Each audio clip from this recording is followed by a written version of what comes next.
The laughter from downstairs stings, knowing it's them, Chloe and Derek, celebrating in my own house. The house I built, the house I fought for. Still, I stand by the door, heart pounding as I seal the papers. Transfer of ownership. As their voices echo, I can't help but breathe in the scent of the dinner I never got to make. While they dine, I realize they've never seen me as their mother, only a shadow. That's when I make my final decision. They have 30 days to get out. This time, I'm taking back what's mine. Before we begin, may I ask, where in this big, beautiful world are you listening from? It's always a quiet honor to know who's sharing this space. Drop it in the comments, and don't forget to subscribe. Marilyn stood before the mirror in her bedroom, adjusting the hem of her sweater dress. The fabric, soft and a deep plum shade, seemed to mock her sense of belonging. It clung to her body in all the wrong ways, as if it knew she didn't truly belong here, at this dinner, in this house, with these people. She reached for the jewelry box on her nightstand, hands trembling just slightly, and selected a pair of earrings, simple silver hoops that caught the light with a soft gleam. It wasn't the kind of night she was supposed to be part of. The kind of night she wasn't supposed to interrupt, but she would wear the dress, put on the earrings, and pretend, just like everyone else was pretending, that she still fit in. As she was about to slip out of her room, the door creaked open. It was Chloe, standing in the threshold, her lips pulled into a strained, practiced smile. "Marilyn," she said, voice light, but with a hint of something more cutting beneath the surface. "Could you stay upstairs? It's just easier for the guests." Marilyn froze. She didn't have to say a word. She could hear the unspoken layers in Chloe's voice, the way she tried to soften it, to make it sound like a favor. But it wasn't. It was an order. A gentle shove, but a shove nonetheless. The room felt smaller, the air colder. Marilyn simply nodded, the words stuck in her throat. Chloe's eyes flickered to the floor, avoiding Marilyn's gaze. "Thanks," she murmured, stepping back into the hallway, her heels clicking sharply as she retreated. Marilyn stood there for a long moment, her reflection in the mirror nothing more than a vague outline, a ghost of who she had been. She had come to expect this. It was always easier for the family when she stayed out of the way. The truth of her presence made the air thicker, made the smiles feel less real. So, she stayed upstairs. Downstairs, the sound of laughter echoed in the hall. Laughter, then the scrape of silverware on plates, the soft murmur of conversation, the faint clink of glass as wine was poured. Voices too close to laughter to be considered anything but thinly veiled tension. It wasn't that Marilyn wanted to join them. It was that she had nowhere else to go. The feeling of exclusion burned in her chest, a quiet ache that no amount of dressing up or trying to fit in could soothe. She walked to her nightstand and opened the drawer, pulling out a sleeve of crackers, the plainest, driest snack she could find. She bit into one, the crunch louder in the silence. Her mouth was dry, but she didn't care. It was better than nothing. The crackers didn't taste like anything. They were as empty as her stomach felt. A few minutes later, there was a soft knock at the door. Marilyn didn't need to ask who it was. She already knew. Rachel, her daughter, stepped inside. The warmth from the hallway clung to her, a stark contrast to the cool, lonely space Marilyn had made her own. In Rachel's hands, a small plate of food, turkey, mashed potatoes, green beans. The smell of it wafted into the room like a mockery of everything Marilyn had been denied. "Thank you, honey," Marilyn whispered, her voice hoarse. She didn't look up. The plate was set gently on the table beside her, the fork still clinking against the ceramic surface. "That's the last time." Rachel said nothing. She didn't need to. They both knew that she would bring her mother food again and again and again, until one day it wouldn't matter. They would both pretend everything was fine, that this was normal, that this was enough. But Rachel lingered in the doorway for a moment too long, her gaze shifting downward, as if there was something she wanted to say but didn't know how. Then, just as quickly, she was gone. The door clicked shut softly behind her, and Marilyn was left alone with her plate, her crackers, her thoughts. The sound of laughter from downstairs grew muffled, distant. Marilyn ate slowly, methodically. Each bite felt like a small act of defiance, as though she could reclaim a piece of herself through the simple act of eating. But even as the food went down, there was nothing to fill the hollow ache that had settled deep in her chest. And as the minutes stretched on, she couldn't help but wonder how long she could stay in this room, in this life, before the weight of it all crushed her completely. Marilyn sat at her desk, the weight of the deed in her hands. It was an old, worn document, its corners bent and the ink faint in places, but it still held the power of ownership. The house, the one she'd fought for, the one she had built her life around. And yet, it now felt like a distant thing. The words on the page blurred together in the dim light, a reminder of everything that had been taken from her. The house wasn't theirs, not in any real way. She knew that now. She ran her fingers across the letters, the squiggles of signatures, the date of purchase. The paper, more than anything, was a betrayal. For the first time, the weight of the truth hit her like a physical blow. She had held on to the idea of it being hers for so long, had convinced herself the house was still part of her story, but she was wrong. It was no longer hers, not in the way it should have been. Marilyn picked up the phone, her hands moving with practiced precision.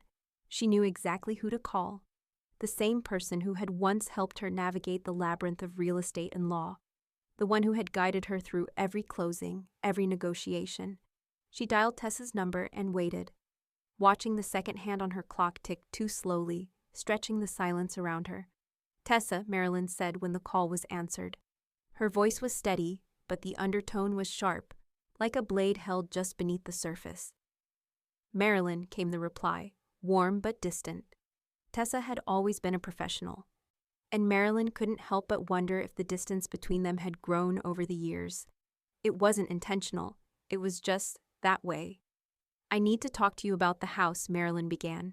She held the deed tightly, almost as though the paper could give her strength. "Of course," Tessa replied. "What's going on?" Marilyn paused. How could she explain this to her?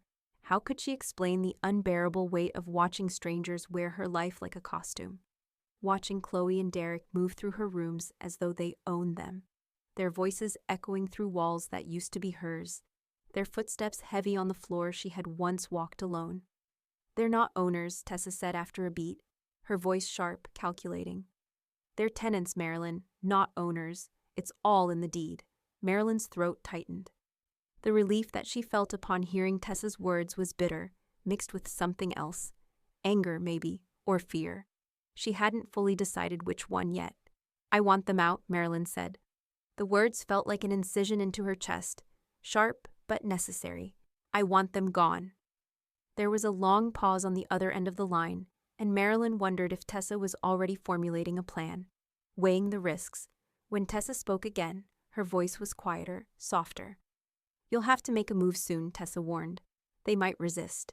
You'll need to decide how far you're willing to push." Marilyn's gaze fell to the deed again, the words swimming in front of her eyes. There was nothing left for her to lose. She'd already given them everything, her life, her history, her space. "Do whatever you need to do," Marilyn said. "I want them out." The line clicked, and Tessa's voice was gone.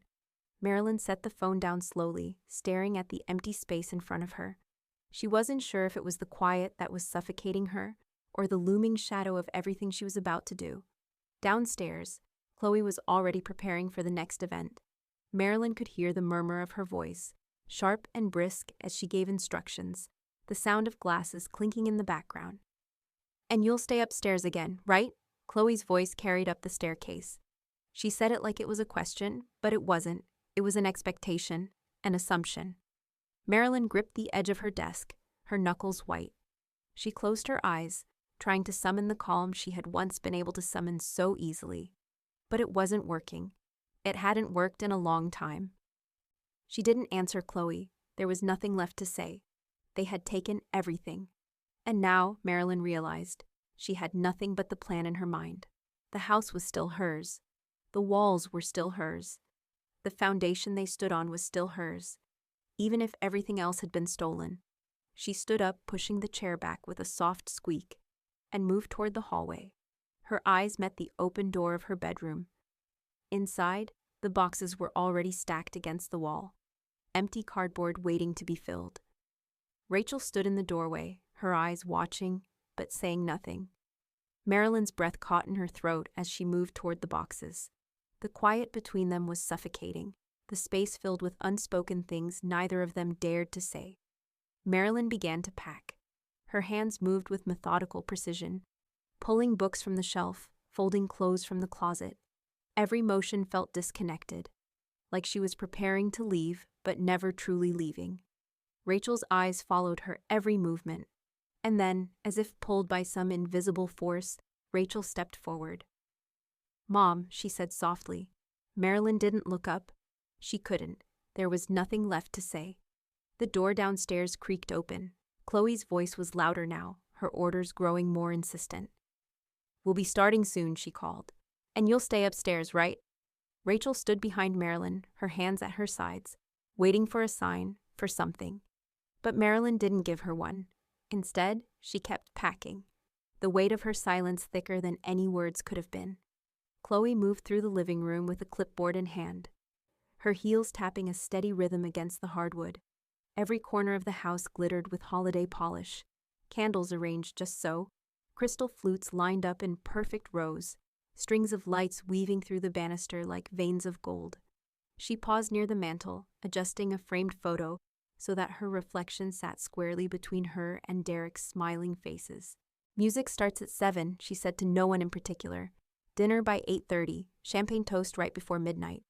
Her tone was brisk, rehearsed. Control was her comfort. Marilyn stood at the bottom of the staircase, half hidden by the garland-wrapped post. She watched Chloe move through her house with the confidence of someone convinced it was hers, the same confidence Marilyn once had. Derek's voice drifted from the den, low, confident, businesslike. "Yeah, we'll host it here. Our place is perfect for it." "Our place." The words hit Marilyn like a slap. She turned away before he could see her, her jaw tightening as she climbed the stairs. It wasn't anger that burned, it was clarity. She had been silent too long. The next morning, Marilyn sat in a corner booth of a quiet cafe just off Main Street. The windows fogged with condensation from the winter air, and the hum of low conversations filled the space. Across from her sat Miles Keene, a man whose handshake had been firm, his eyes sharp and appraising. He looked like someone who didn't waste time on uncertainty. "I'll give you full asking," Miles said, sliding a folder across the table. "Cash offer, quick close, no contingencies." Marilyn blinked, the offer hitting faster than she expected. "That's unusually fast," Miles smiled faintly. "That's how I like to work. You own it free and clear, correct?" She nodded. Her throat felt dry. "Yes, I do." "Then we can make this simple." He opened the folder, revealing a clean, concise contract. "Sign today, and I'll wire a deposit before the end of business." Marilyn glanced down at the papers, the black ink crisp against the white pages. The deed, the address, the terms, her name, the same name that had been on those papers for decades. Her pulse thrummed in her ears. "I can have Tessa handle the rest," Miles added. "I already know her firm. They're quick." That name, the one that tethered this transaction to her last act of resolve, made her spine straighten. She reached for the pen he offered, her hand trembling only slightly. Her signature looked steady, even though everything inside her was shaking. When she slid the papers back across the table, she felt lighter, not free, never that, but no longer bound by the walls that had turned against her. Miles smiled again, a businessman's smile. "Congratulations, Miss Hale. We'll close on December 30th. You'll be free before the year turns." Free. The word echoed, hollow and sweet. By late afternoon, Chloe's voice was a shrill note threading through the house. "The caterers are coming at 5. Derek, did you confirm the fireworks delivery? And Marilyn?" She turned at the foot of the stairs, spotting her standing quietly near the railing. "You'll stay upstairs tonight, right?"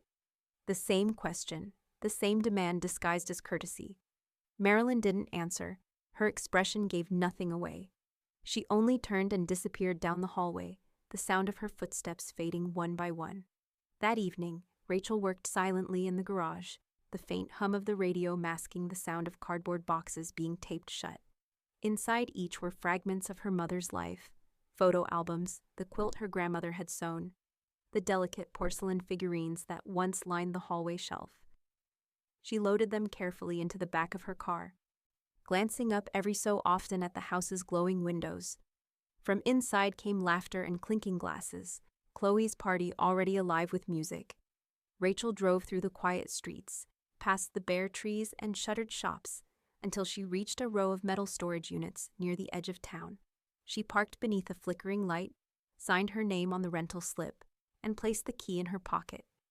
The unit was under Marilyn's name, just as her mother had instructed. When she slid the last box inside, Rachel paused. Her breath clouded in the cold air. She looked down at the small brass nameplate on the keyring, Hale Storage 143, and closed her hand around it. Back at the house, the sound of fireworks being tested cracked through the night. Inside, Chloe raised her glass.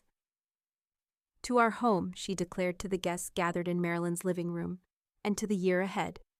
Upstairs, Marilyn stood in the dark, the reflection of the celebration flickering across her window. The deed was gone. The papers were signed. She whispered to herself almost tenderly, "Not yours, not anymore."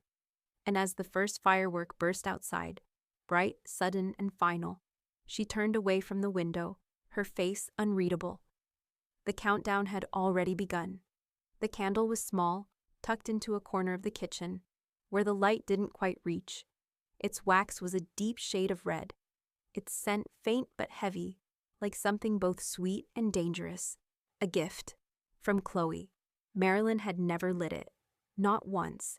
She hadn't even moved it from the spot on the counter where it had sat untouched since it was given to her 2 months ago. Now, as she stood before the drawer in her bedroom, her fingers grazed the candle's smooth surface. It seemed like something made to be used, a token of hospitality, a gesture of warmth. But to Marilyn, it was a warning, a symbol that everything here, everything she had built, had been taken over by people who would never understand the weight of it. People who didn't know what it was like to build a life from the ground up, to pour everything into the walls around you until you no longer recognized who you were without them. She slid the candle into the drawer, burying it beneath some old papers and receipts, and closed it with a soft click. She never planned to light it. It would never burn, not in this house, not now. Downstairs, Chloe's voice threaded through the house. Derek's laughter, sharp and loud, joined in. It was the same performance every night. The world spun on, as if nothing had changed. But it had. Marilyn had signed the papers, confirmed the sale. There was no going back. The guest list for the upcoming party sat on the kitchen counter, surrounded by binders, half-empty glasses, and discarded napkins. Chloe was in her element, moving between rooms, fussing with seating arrangements and floral centerpieces. Derek flanked her, his posture stiff but eager to please. "Make sure we have enough champagne," Chloe said, "and check with the caterers about the vegetarian option again." Derek nodded but barely heard her. He was distracted by a call that pulled him further away, his attention drifting. "Yeah, I got it." Marilyn stood still for a moment, watching them. Chloe, with her clipboard and precise measurements of everything, time, space, guests. Derek, with his unfocused attention and half-hearted promises. They were setting the stage for a celebration that felt like a mockery. She should have been the one managing every detail. She should have been the one deciding where each guest would sit, how the wine would be poured. But she was no longer needed for that. Not here, not anymore. Upstairs, the slow, rhythmic sound of packing filled the silence. Marilyn's movements were mechanical, folding clothes, stacking boxes. The room was steadily emptying, yet she still couldn't shake the feeling of suffocation. The weight of the house around her was different now. It wasn't the shelter it used to be. It wasn't her safe place anymore. By the time Rachel came home, the air in the house felt thinner. She moved quietly through the house, eyes scanning the empty spaces where pictures once hung, where furniture once sat. She knew what her mother was doing, the constant packing, the quiet silences. Marilyn didn't need to say anything. Rachel could feel it. In the kitchen, Rachel stood in the doorway for a long moment, watching her mother putter around. The sight was familiar and yet wrong. The person Marilyn had been before was slipping away, replaced by someone who barely recognized the house she'd lived in for so long. Rachel cleared her throat, unsure if she should speak. "Mom." Marilyn didn't turn, But she heard her. She always did. "Are you okay?" Marilyn placed a stack of folded shirts in the box and smiled, a weak, strained expression. "I'm almost free," she said quietly, her voice distant. She didn't need to say more. Rachel didn't ask. She just watched her mother continue to pack. As the days passed, the house became a place of echoes, of memories fading with every item removed. The tension between them, between everything that had been and everything that would be, filled every inch of space. Marilyn didn't know how long she could hold it together, how long she could keep pretending she was okay. The wire transfer came through later that week. Miles had promised it would be quick. And true to his word, the deposit landed in her account. It was real. The end was almost here. Miles's voice came through the phone, smooth and businesslike. "The funds have been transferred. Closing is confirmed for December 30th. You'll be free of it all, Marilyn. No more waiting."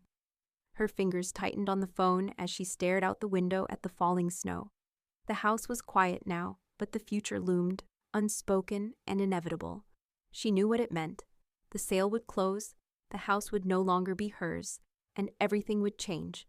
But change was inevitable. She had made her choice. She had signed her name, sealed the deal, and she was almost free. Marilyn placed the phone down and stared at the empty space in front of her. The smell of the candle, now buried in the drawer, still lingered faintly in her mind, a reminder of everything she was leaving behind. She smiled again, though it was tinged with sadness. "Almost," she whispered, looking at the empty boxes stacked neatly beside her. The house buzzed with energy. The music pulsed, a steady rhythm that seemed to vibrate through the walls. Chloe's voice rang through the air, sharp and bright as she ushered guests into the living room. They were dressed in their finest, their laughter filling the spaces she once claimed as her own. The house was alive with the hum of the party, with guests toasting, congratulating each other, and trying not to acknowledge the quiet tension that simmered beneath it all. Upstairs, Marilyn sat, watching the light spill through the window. She was dressed, the soft fabric of her dress hugging her body, but there was no excitement in her.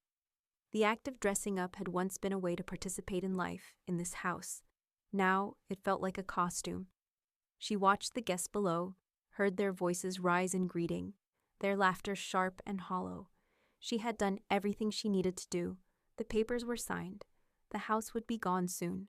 She had secured her freedom, but it didn't feel like freedom. It felt like waiting. At 9 p.m., the front doorbell rang. Marilyn didn't need to be told who it was. She heard Tessa's low, businesslike voice downstairs, followed by the deeper rumble of Miles's. They were here. Downstairs, Derek and Chloe greeted them with their usual enthusiasm, their hands over each other's as they presented the smiling couple with champagne. Chloe leaned in with a practiced smile, her eyes scanning the party, already calculating who to speak to next. Tessa, ever composed, handed the envelope to Chloe. It was small but weighty in her hand. The envelope crackled as it was passed over. "A notice to vacate," Tessa said, her voice calm, like she was handing over a party favor. 30 days? The words fell into the room like stones, and for a moment the music slowed, a brief break in the artificial hum. Chloe blinked, her expression freezing. She glanced at Derek, who shifted uneasily on his feet, not quite understanding. He took the envelope from Chloe, opening it with unsteady fingers. Marilyn, standing at the top of the stairs, smiled. It was slow, almost too slow, as if savoring the moment she had waited for. Her voice, when it came, was quiet, measured. "Happy New Year," she called down to the guests. The words felt heavy, their weight far greater than any toast could carry. A few guests looked at each other, unsure of how to react. The murmur of conversation dropped a notch, and people exchanged uncertain glances. Some tried to laugh it off, but the energy had shifted. Derek's face twisted. He hadn't expected this. "This isn't," he trailed off, not sure how to finish the sentence. Tessa met his eyes, her voice still even, but her gaze sharp. "You're tenants. You've had your time here. Now you need to leave." Marilyn didn't flinch as the tension in the room thickened. She simply smiled, watching the guests, each of them suddenly aware of how much had changed, even if no one was yet brave enough to speak of it. As the first whispers of confusion and disbelief spread, some guests began to leave, muttering their goodbyes. The once lively party grew cold, the joy evaporating in the wake of the notice. Derek tried to salvage something, clapping his hands together and calling for everyone to enjoy themselves, but his voice lacked conviction. No one was listening anymore. Chloe stood, frozen with the envelope in her hand, as the last few people filed out. The house felt emptier with each person that left, the silence settling over them like a blanket. Marilyn descended the stairs slowly, her smile still in place. The house had been hers, and now it would finally be hers again. Outside, fireworks began to crackle in the distance, a bright flash of color against the winter sky. But inside, the only light left was the fading glow of a house no one could pretend to own anymore. As midnight passed, the house stood still. Marilyn stood in the doorway, watching as the last guest disappeared into the night. The house had taken for granted everything she had given it. Now it was time for her to take back what was hers. The morning after the party, the house felt emptier than ever. The laughter that had filled the rooms was gone, replaced by a haunting silence. The guests had come and gone, and now it was just the cold, heavy weight of finality. Marilyn moved quietly through the house, her footsteps soft against the wooden floors. She wasn't surprised by the stillness. It had been coming for a long time. As she stood by the window, watching the frost gather on the glass, the sound of a car pulling into the driveway broke the silence. Miles Keene's car, a sleek black sedan, came to a stop in front of the door. He stepped out, his movements smooth, his businesslike air never wavering. Behind him, Tessa followed, her expression as unreadable as ever. They were here to make it official. Marilyn waited by the front door, her hand resting lightly on the frame. Her fingers brushed the wood, familiar and worn, but she knew it wasn't hers anymore. The house had never truly been hers for a while, not in the way she wanted. And now it was gone for good. When Miles and Tessa reached the door, Miles didn't hesitate. He unlocked it, the sound of the key turning in the lock echoing through the house. The door opened with a soft creak, a symbol of everything that had been taken. Tessa stepped inside first, her gaze moving methodically over the empty rooms. There was nothing left here but memories, and they had no place in the transaction. "Marilyn," Miles said, his voice calm but firm. "The locks will be changed today. You'll be notified once the process is complete. The house is officially ours now." Tessa handed her a stack of papers, the crisp edges catching the light. "The sale is final," she said. "There's nothing more to discuss." Marilyn took the papers, her fingers brushing the edges as if to confirm that it was real. This was it. The house was no longer hers. The walls she'd poured her heart into, the rooms where memories had been made, were now just a property, a deal. Derek appeared at the top of the stairs, his face twisted with disbelief. "She can't do this," he muttered under his breath, his voice rising in anger. Tessa didn't flinch. "She did," she said, her tone as unyielding as the papers she'd just handed over. Chloe, too, appeared in the doorway, her face pale, her eyes wide. She looked at Marilyn, then at the papers in Tessa's hands, her hands trembling. "Please," she begged, her voice raw. "We need more time, just a little more time." Marilyn, standing in the center of the room, was calm. Steady, she had no sympathy left. "No," she said quietly, shaking her head. "You've had enough time." There was no room for negotiation anymore. No more space for second chances. The sale was done. The house was gone. There was nothing left to say. Rachel appeared at Marilyn's side, her presence solid, grounding. Marilyn looked at her daughter, a quiet strength in her gaze. Rachel's pride was subtle but clear. She had seen her mother fight, seen her grow stronger. Marilyn didn't need to speak. Rachel knew exactly what she was feeling. Without another word, Marilyn turned and walked toward the door. There was nothing left here for her. The house wasn't hers anymore. The car ride was quiet. Marilyn didn't look back at the house as they drove away. She didn't need to. She had already let it go. By morning, Marilyn had settled into a small lakeside rental, a modest place, quiet, far from the memories of the house she had lost. The walls here were clean, neutral, empty of ghosts. As she unpacked her last box, the sun began to rise over the lake, casting a soft glow over the water. It wasn't much, but it was a new beginning, a new life that was all her own. For the first time in a long while, she felt something she hadn't in years: peace. Marilyn's new lakeside home was small, but it was hers. The quiet was a balm after the chaos of the past months, and it was a comfort to know that no one would show up on her doorstep today or any other day. She moved through the space, each step deliberate, as though it could erase the weight she'd carried for so long. Her first act of ownership was simple: decorating. She found a place for the family photos she'd kept hidden away, placing them on the mantel one by one. There was her wedding photo, younger and hopeful, the image of Rachel as a child, holding up a finger-painted card. The pictures had never felt out of place, but now, in this new space, they felt right. They grounded her in something solid, something real. She moved the frames around, adjusting them slightly, until they were perfect. Not because they needed to be, but because she needed the act of creating order. It was one of the first things she'd done that felt like a choice, something she could still control.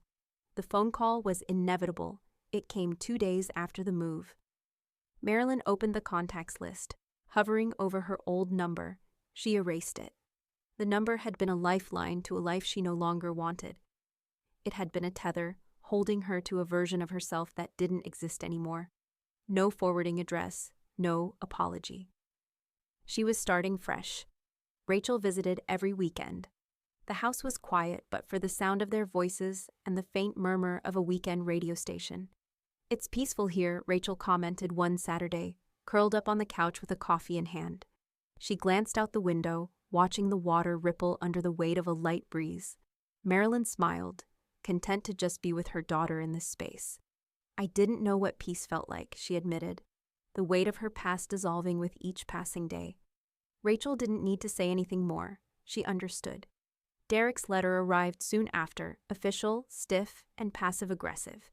It was thick, filled with accusations about how Marilyn had gone about everything, trying to make her feel like the villain. But Marilyn didn't bother to open it. She set it on the kitchen counter, giving it no more thought. The words were hollow. They held no weight anymore. Chloe's attempts at twisting the narrative online came next. She painted a version of events where she was the victim, the one wronged by Marilyn's decisions. She told anyone who would listen about how it had all been unfair. But the public response was tepid at best. People weren't buying it. The ones who knew the truth saw through the thinly veiled attempts at sympathy. Marilyn didn't need to lift a finger. The truth was quietly solid, like the foundation of the house she had just left behind. Chloe's version of things was no longer relevant. She had no audience for her stories. Marilyn didn't focus on the noise. Instead, she donated part of the sale profit to an elder rights nonprofit. The decision was instinctive. She had spent too much of her life at the mercy of systems. Her family, her marriage, her home.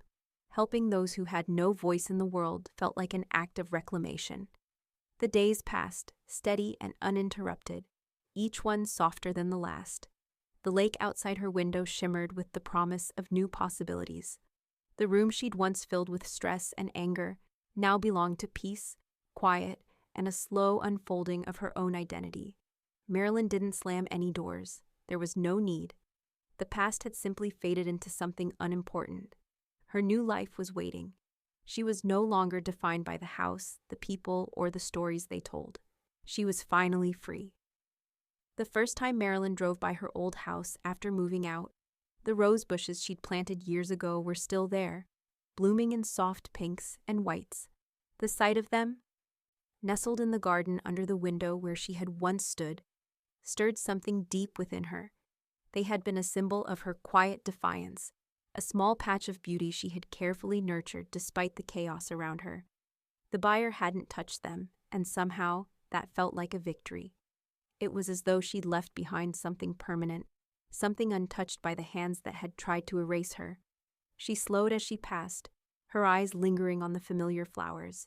She could still hear the sound of Rachel laughing as they planted them together, the sunlight warm on their skin. Those moments felt like another lifetime now. Marilyn's chest tightened with a bittersweet ache. She had given up the house, But the roses, those were hers, and no one could take them away. When she returned home, Rachel had placed a small brass plaque at the foot of the rose bushes. Its message simple and quietly powerful. Home begins with respect.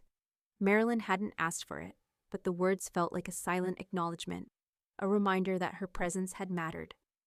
That small act of defiance, of love, had been hers, and the plaque was a subtle marker of that truth.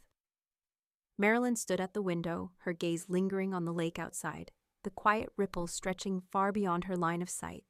She had spent so long trying to make peace with her past, but now, for the first time, she didn't feel the need to reconcile anything. The rose bushes had been left behind as a marker of who she had been, and they stood as a quiet testament to the woman she was becoming. Rachel stopped by the following weekend to drop off the last of Marilyn's things. Boxes stacked in the back of the car, dusty and worn from years of storage, were now just remnants of a past she was eager to leave behind. "Last one," Rachel said, handing her a box of old books and photographs. "Are you sure you're okay with this?" Marilyn nodded, managing a soft smile. "Yeah, I'm okay. It's time." They shared a long hug before Rachel left, and Marilyn stood on the front step, watching her go. The ache of separation was still there, but it was no longer heavy. It was different now, like the last piece of her past was finally settling into place. She wasn't defined by it anymore, not by the house, the people, or the stories they had tried to write for her. 2 towns away, Derek and Chloe had moved into a cramped apartment. Marilyn didn't keep track of their lives. She didn't need to. The space between them was growing, and she felt no desire to fill it. The house had been their world, but now it was just a memory. It didn't belong to her anymore. That night, Marilyn slept deeply for the first time in months. The quiet of the house settled into her bones, easing the tension that had gripped her for so long. For the first time in years, her dreams weren't filled with anxiety or regret. They were simply still. She woke the next morning and, without thinking, sat down to write. She picked up a pen, and the words came out in a rush. She wrote a letter to Rachel, something she hadn't planned but needed to say. "You Saw Me" was the title, a reminder of the woman her daughter had always seen beneath the layers of hurt and confusion. Marilyn set the letter aside when she finished, the words raw and honest in a way she had never allowed herself to be before. She wasn't sure when or if she would give it to Rachel, but it didn't matter. For the first time, she had written only for herself. She folded the letter slowly and sealed it, a final act of reclaiming her story. She wasn't erasing the past, just letting it go. The sun was rising outside, the light shimmering on the lake, and for the first time, Marilyn knew she was free. The knock at the door came just as she set the letter down. The evening sun was soft on the lake, casting long shadows on Marilyn's patio as she sat, cradling her tea, lost in thought. Her phone buzzed, breaking the stillness. It was a video from Rachel. "Visibility, Power, and Silence," the title read. A panel discussion Rachel had participated in that day. Marilyn clicked the link, watching as her daughter stood before a crowd, speaking with calm intensity. Rachel's voice carried over the microphone, unwavering. "This is what I've learned," Rachel said, her words cutting through the room. "Silence is not neutrality, it's complicity. Power isn't given, it's taken." Her gaze was steady, every word measured. When we remain silent, we protect the ones who are already powerful. We give them space to hide, to keep hurting others. Marilyn felt something shift inside her as she listened. Rachel was no longer the young woman who had stood beside her in that old garden, planting roses in the dirt. This was someone new, someone fierce. The clip spread quickly. It was shared across nonprofit circles and reposted by activists with captions like "brilliant" and "courageous." Within hours, it had reached beyond its intended audience, sparking conversations in rooms Marilyn would never enter. Meanwhile, Chloe's business was feeling the ripple effects. The next day, she received a call that a major brand deal had been pulled. No direct blame was laid, but the words "lack of alignment with values" were clear enough. Chloe's heart sank, but she didn't fight it. It was part of the silent fallout that had begun, one that would unravel slowly but surely. Derek, too, found himself adrift. Sitting at his desk, He updated his resume, something he'd done countless times. But today, the lines of achievements and qualifications felt hollow, devoid of meaning. He stared at the page, exhausted by the effort, but unsure of what he was even trying to accomplish anymore. Everything felt like it was slipping away. On her patio, Marilyn continued to sip her tea, watching the clip again. Rachel's words had dug deep, opening something long dormant within her. She had always been proud of Rachel, but this was something else. Rachel was no longer just a daughter she had protected. She was becoming a force of her own. Her phone buzzed again. A message from the non-profit organization she had made a small donation to, in Chloe's name, several weeks before. They thanked her for the contribution, saying it would go toward housing for women in need. Marilyn smiled at the irony and quickly typed, "You're welcome," before setting the phone aside. There was no need for grand gestures or acknowledgments, just quiet actions that sent ripples into the world. She'd chosen this life, a life where she made the decisions, a life where her power was reclaimed. As the sun dipped behind the trees, Marilyn felt a peace she hadn't known in years. But as she leaned back in her chair, a notification pinged. The headline caught her eye, Rachel's viral speech. What it means for Chloe and Derek's future. Her pulse quickened. Marilyn clicked the link, and there it was, Derek and Chloe's passed under scrutiny in wake of viral speech. The fallout had only just begun. The call came on a Thursday afternoon. A journalist, a small-time reporter for a regional news outlet, wanted to interview Marilyn. She'd heard whispers, she said, about the viral speech Rachel had delivered. She was looking for a personal angle, a quiet reflection, and of course, Marilyn's name hadn't come up in the public discourse. It was tempting to ignore, to keep her life entirely private, to remain the person who had pulled away, who had made peace with the silence. But something about the calm of the lakeside, the stillness she had been searching for, made her pause. This wasn't for them. This was for her. Marilyn agreed to the interview, but only if the journalist agreed to one condition: no names, no details that could be tied back to anyone. Just the truth, plain and simple. The reporter arrived the next day. A woman in her 30s with a notebook and a camera that felt more like an intruder than a tool of her trade. But Marilyn wasn't intimidated. She'd been here before, with too many eyes, too many expectations. Now, she only needed to speak in a way that couldn't be twisted. She sat on her porch, the quiet hum of the lake in the background. The woman set up her camera and asked the first question. "How do you feel about the way things have unfolded, with Rachel, with the past?" Marilyn didn't answer immediately. She looked at the water, letting the weight of the question settle. It felt like a lifetime ago, and yet not long enough. She spoke slowly, choosing her words carefully. "What I've learned is this," she said, her voice steady. "You can't inherit what you dishonor." The words felt like a release.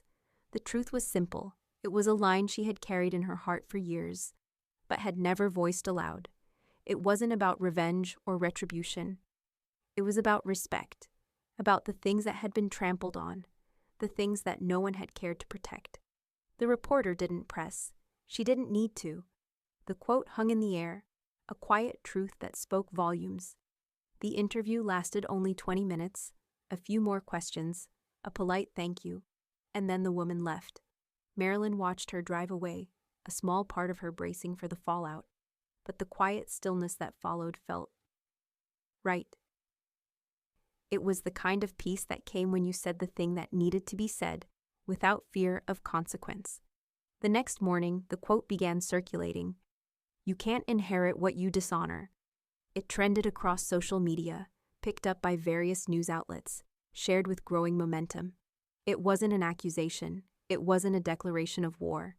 It was a simple truth, and somehow that made it even more powerful. Donations to the elder housing nonprofit Marilyn had supported surged. The organization, inspired by her quiet gesture, saw a significant increase in contributions. Marilyn didn't need the acknowledgement, but she felt it anyway, the soft hum of change, of people waking up to the truths they'd ignored for too long. Rachel's success continued to blossom. The research grant was offered to her shortly after her viral speech. A prestigious university had seen her potential and wanted to fund a study she had been working on. One focused on the intersections of power, voice, and systemic injustice. Rachel was no longer just a voice among many.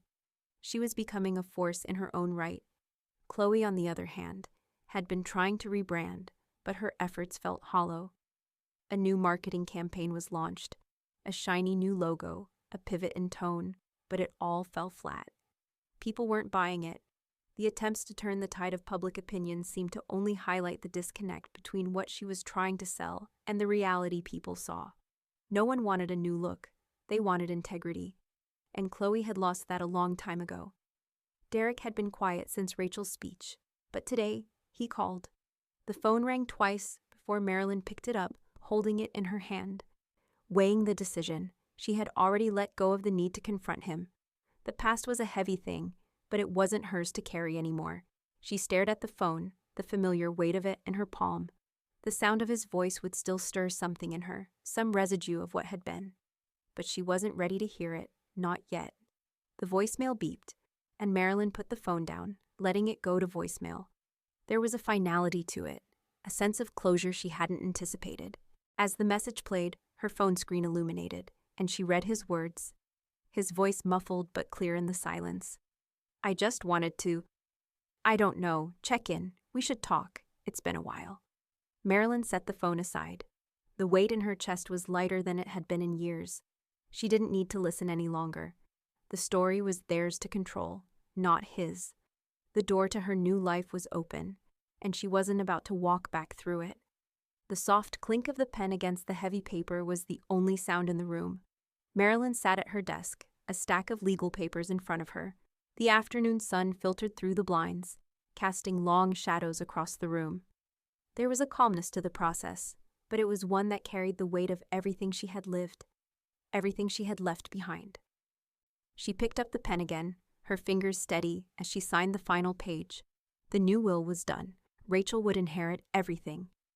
Marilyn had considered every detail carefully. Every item had its place. Her small savings, her books, her photographs, her house. Everything was going to Rachel. There were no complications, no conditions beyond what mattered most. Rachel's integrity. It felt like the right choice, a final act of clarity. Derek and Chloe had been excluded, but not in the way they might have expected. Marilyn's lawyer had written a no-contest clause, a safeguard against any attempts to challenge her decisions. It wasn't about revenge. It was about peace. She didn't want their fingerprints on her life any longer. They had already taken enough, left too much damage behind. The document that followed, the one that made Marilyn's heart settle for reasons she couldn't fully explain, was the trust agreement. It wasn't just about money, it was about legacy. There was one condition in the trust, clear and unwavering. No slandering my name, even posthumously. She knew it wouldn't stop them from trying, but it would set a boundary, a line that would mark the end of their influence. A simple clause, but it felt like a shield. Marilyn leaned back in the chair, feeling the familiar pressure in her chest. It wasn't fear, it wasn't regret. It was just finality. She had been fighting this fight on so many fronts for so long. Now she was done. She had created something new, something that couldn't be rewritten. Rachel quietly filed the papers the next day. No drama, no announcement. Just a task checked off, a piece of the puzzle put into place. It was done. Rachel didn't need to speak about it. She understood. She had already made her mark in the world, but this was different. It was the legacy Marilyn was leaving, not just in property, but in values. That night, Marilyn sat down to write one final letter. It wasn't a letter to Rachel, not a direct communication about love or future plans. No, this one was for the ones who hadn't seen her, the ones who had moved through life assuming she was invisible, assuming her voice didn't matter. She took a slow breath, knowing this was the last piece of her story. To those who forgot I was still alive, the letter began, her pen flowing smoothly over the paper. I spent many years being quiet, being what others needed me to be. I let my voice slip away until there was only silence, but that silence spoke for me, even when I wasn't ready to hear it. I am not a victim of the circumstances I've been through. I am the woman who chose to walk away, to be heard in the quietest, most profound way I know. Do not mistake my silence for defeat. It was my strength. I am stronger now than I ever was, and that is the legacy I leave behind. Not anger, not resentment. Just the truth, as simple as it is.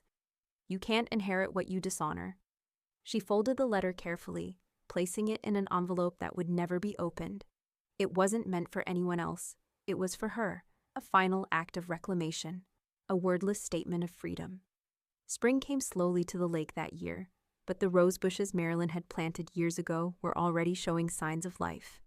The buds were small at first, shy against the winter's lingering cold, but they grew. By late spring, the blooms were back, soft pink petals unfurling, their delicate fragrance filling the air. Marilyn stood at her window, watching them with quiet satisfaction. The roses were hers, even if the house no longer was. She had planted them, tended to them, nurtured them with care, and they had thrived despite everything. They had survived the winters, the storms, the neglect. They were a symbol of her own survival, an anchor to the past and a promise to the future. And in the silence that followed, Marilyn found peace. The past had shaped her, but it no longer defined her. The story she was leaving behind was one of strength, of quiet resilience, of the truth that no one could take away from her. As the lake shimmered in the afternoon light, Marilyn felt the weight of everything she had let go of. She was free. The dining table had been an anchor in Marilyn's life, a centerpiece that once stood proudly in her home, surrounded by years of memories, conversations, and strained silences. It had been the table where they all gathered, but no longer. Now it sat in a kitchen of a transitional housing shelter, its rich wood polished but worn from use. The chairs, mismatched but sturdy, encircled it in quiet solidarity. Marilyn had given it away, along with a handful of other things, to a cause she had quietly supported, an effort to provide some semblance of home for women in need. She had let go of the house, but she couldn't let go of what mattered most, providing something real, something solid. A woman, anonymous except for the note she left, had written, "Thank you for giving us something real." It was the simplest of words, yet they carried the weight of everything Marilyn had worked for, something real. It was a phrase that had stayed with her long after she'd read it, a reminder that in the quiet choices she'd made, there had been a ripple effect she could never have imagined. Marilyn didn't announce her visits. She didn't need to be seen. She went once, quietly, standing at the back of the shelter, watching women move in and out, some familiar with the place, some new, but all looking for something to hold on to. She didn't stay long, and she didn't speak to anyone. But the moment she stepped back into the sunlight, her chest felt lighter. The shelter had become its own kind of refuge, but Marilyn wasn't there to save anyone. She was there because she had been saved by her own choices, by the things she'd given away without expectation of thanks. Meanwhile, Chloe's attempt at reclamation continued.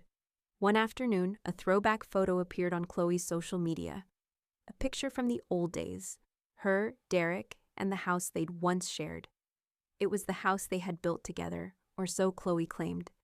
"The house we built together," the caption read. But the picture, full of smiles and staged moments, didn't land as she had hoped. The post was flagged almost immediately for misinformation. It wasn't just the words that felt false, it was everything behind them. The people who knew the truth were no longer buying the narrative Chloe had tried to sell.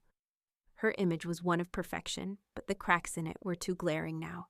People had moved on, and they weren't fooled anymore. Marilyn didn't need to see the post.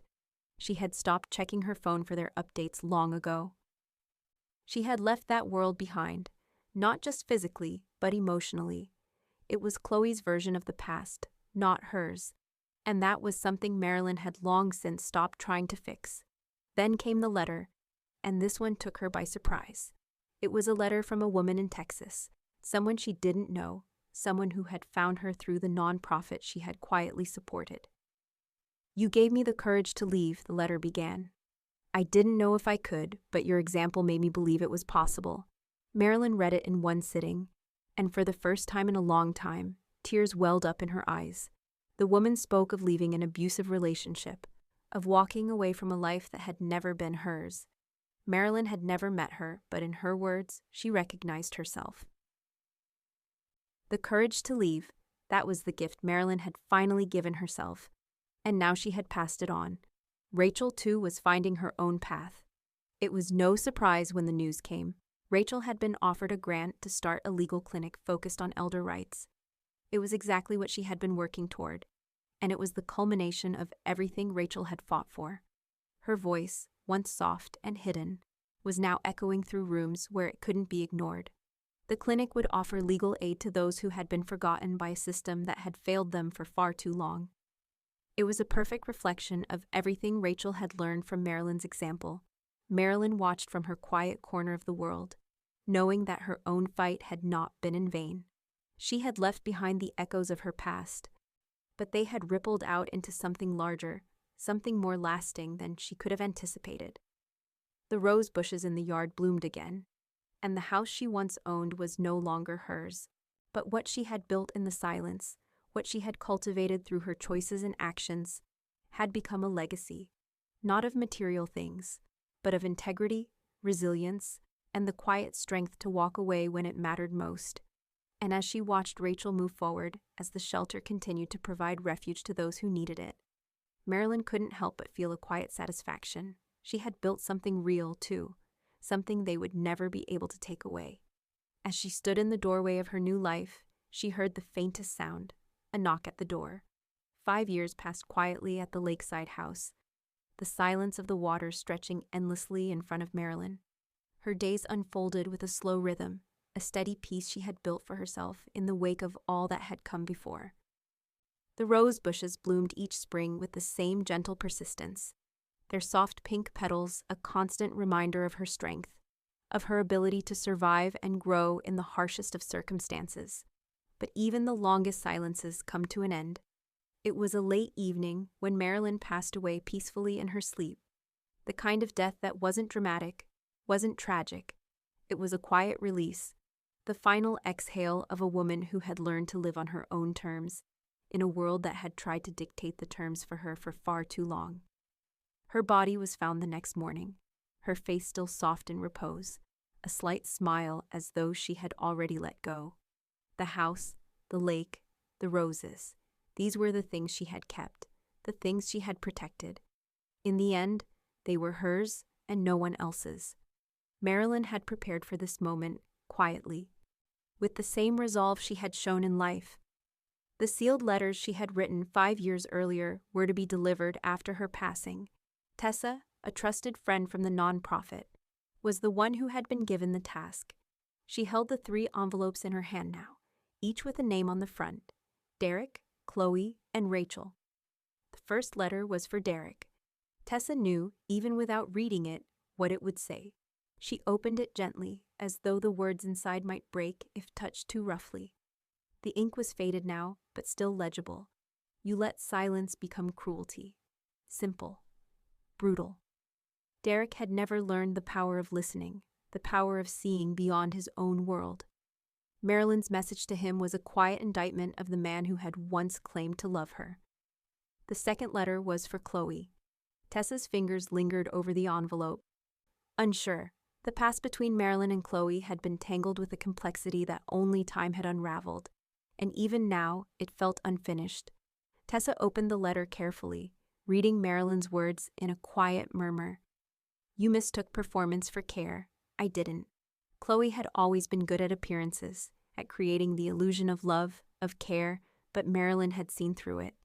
And in the end, it wasn't about forgiveness or retribution, it was just the truth. Chloe had never understood the difference between showing up and being present, between acting out of obligation and acting out of love. The last letter was for Rachel. Tessa hesitated. Of all the letters, this one was the most sacred. The words inside would be more than just a message. They were the culmination of everything Marilyn had hoped for, everything she had believed in. Tessa unfolded the letter, reading aloud, her voice low with respect. You were the only one who looked up the stairs. Rachel had always seen the quiet struggle beneath the surface. She had looked beyond the walls Marilyn had built, beyond the things Marilyn had tried to hide. Rachel had always been the one who understood. the one who hadn't abandoned her. She had never once looked away, never let the darkness swallow her mother whole.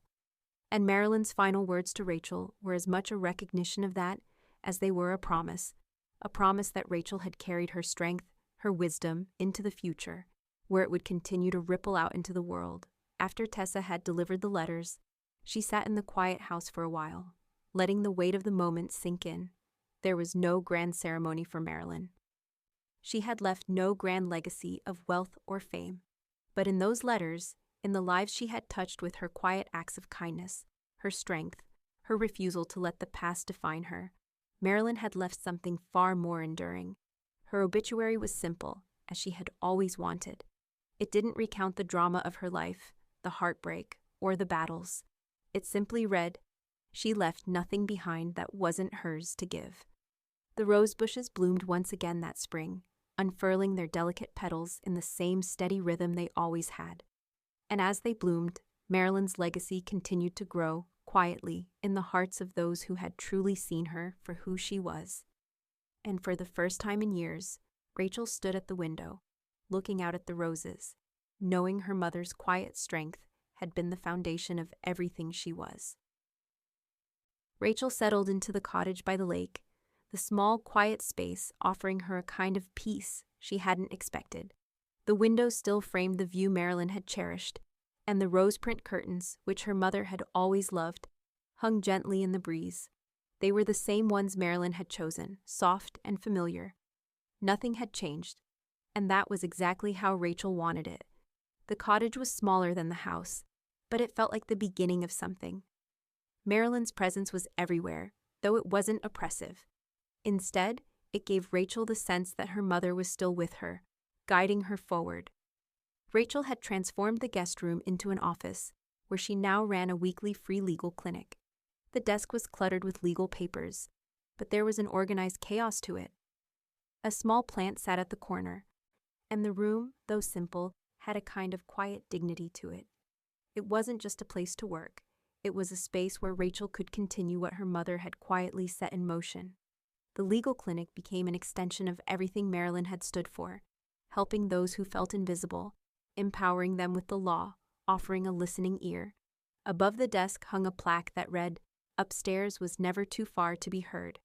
It wasn't just a tribute to the house where she had grown up, or to her mother's quiet strength. It was a promise.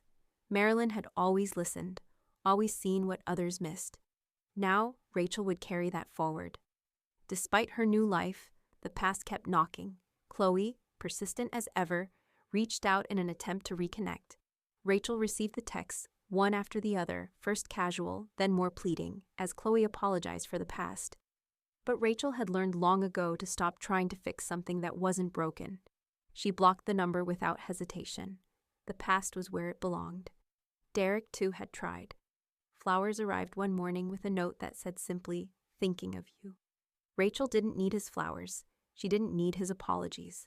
So she took the bouquet and sent it to the shelter, the same shelter that had once hosted the dining table her mother had given away. The flowers, like everything else Derek had tried to offer, belonged where they could actually make a difference. It wasn't long before Rachel received an email that took her by surprise.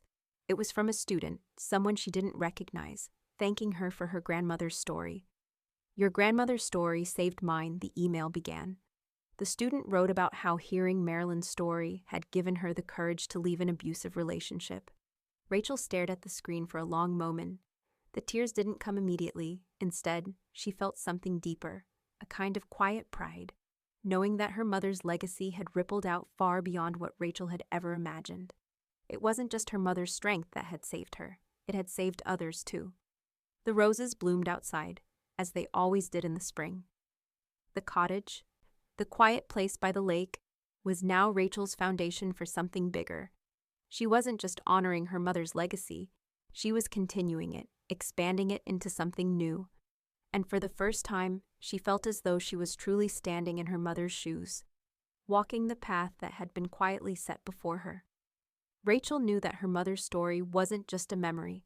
It was a living, breathing force, and it would continue to grow, slowly, in ways they could never predict. And with that, Rachel felt the weight of the future ahead of her. her mother's strength now woven into everything she did.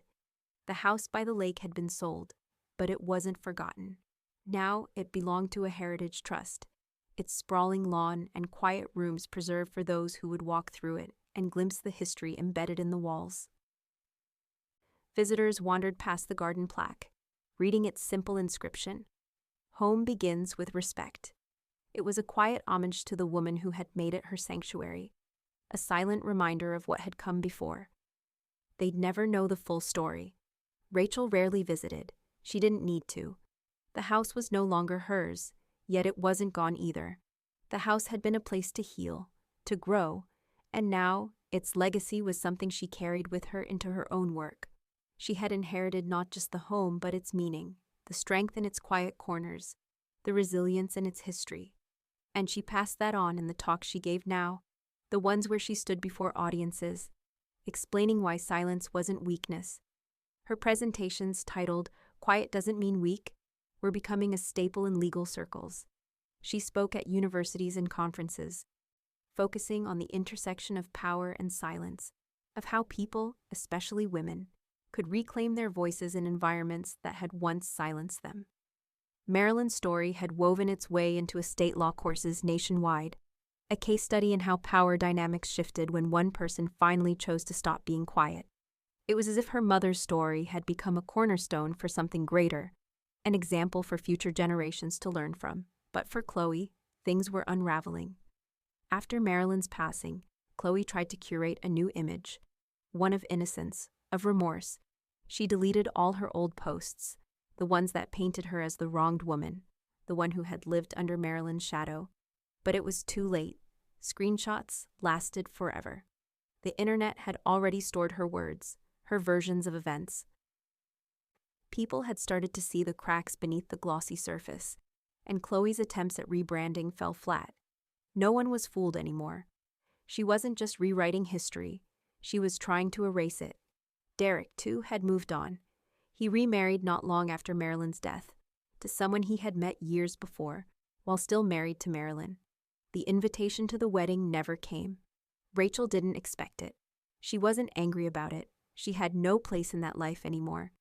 But there was a quiet satisfaction in knowing that she was no longer part of the world that had hurt her mother.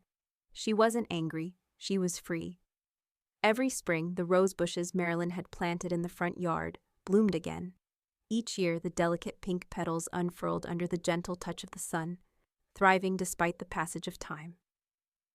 No one claimed to have planted them. No one needed to. They were just there, silent, enduring, a reminder of the woman who had fought to make a space for herself in a world that had always tried to keep her small. As Rachel stood in the window of the cottage, looking out at the roses blooming outside, she thought about the final line in her mother's letter, the one she had never been able to forget. "They told me to stay upstairs and out of sight while they hosted a holiday dinner in my own home. So I quietly hosted a transfer of ownership and gave them 30 days to get out." Rachel smiled softly to herself, remembering how her mother had always found a way to reclaim what was hers, even when the world tried to tell her she didn't have the right. The legacy of that strength wasn't something Rachel could ever forget. And it wasn't something she had to. Marilyn's story, her quiet defiance, had lived on in the most unexpected ways. It had been passed on, generation to generation, in the way Rachel carried herself, in the way she helped others find their voice, in the way the roses bloomed every spring. And as Rachel stood at the window, looking at the familiar, gentle bloom, she knew her mother's legacy would never fade.